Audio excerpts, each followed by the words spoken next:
Hello! For today's video, no, share lang natin kung ano yung iniinom natin para medyo magstay healthy tayo. No? So, isa sa mga iniinom kong vitamin C is Berocca. Yan o. So, buksan natin. Yan natin ng water.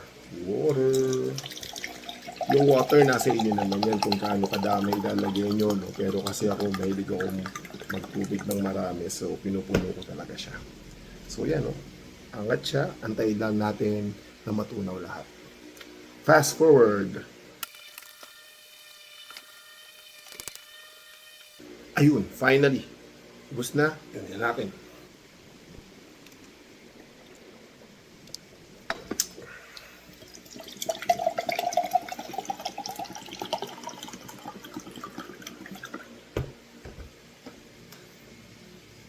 So ako usually, after ko uminom nun, iniinom ako ng 2 basong tubig.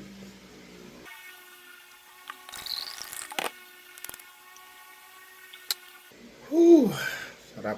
So yun, no? Nasa inyo naman yan kung ano-ano yung vitamins na suitable sa inyo. Pero sa akin, effective itong Berocca. So for this sharing of vitamin stuff, this is Coach H-Bomb, out!